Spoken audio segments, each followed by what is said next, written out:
Hi, and welcome to the LesParis.com podcast. I'm Les. This podcast is a short daily monologue that you can listen to.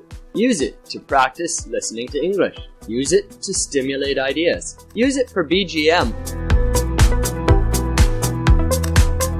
Well, hello, and thanks for joining me on the Les Paris podcast.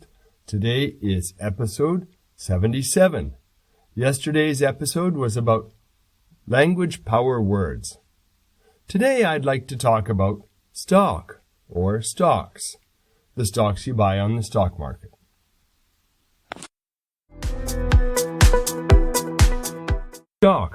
Stocks. What are they? A lot of people have different kinds of images about stock.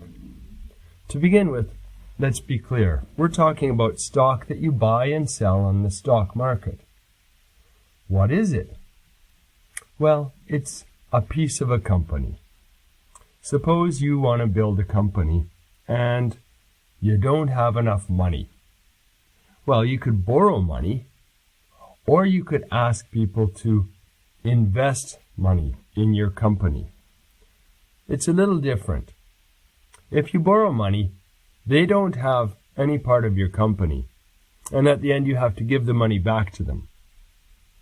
If people invest in your company, then you don't have to give the money back, but they own part of your company.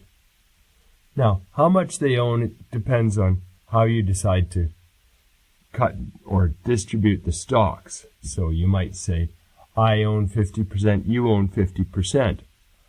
Maybe your company only has 2 stocks.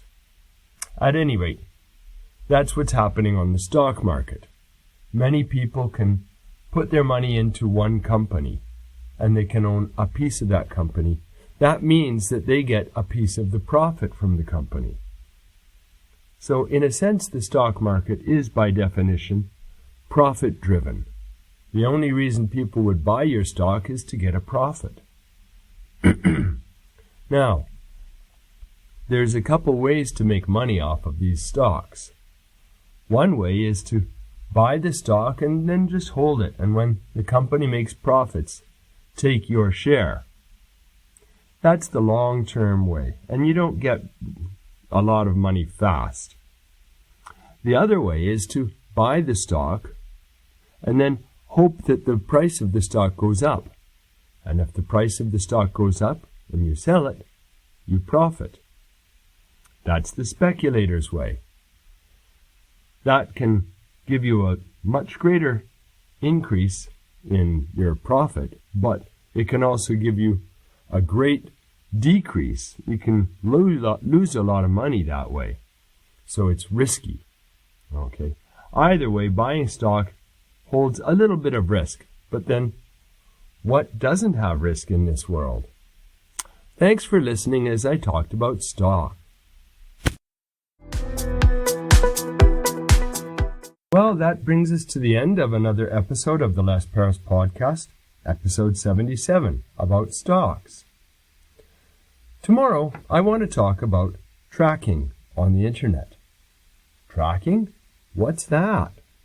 Well, that's an important topic, and it has to do with your privacy. Thanks, and I'll see you tomorrow.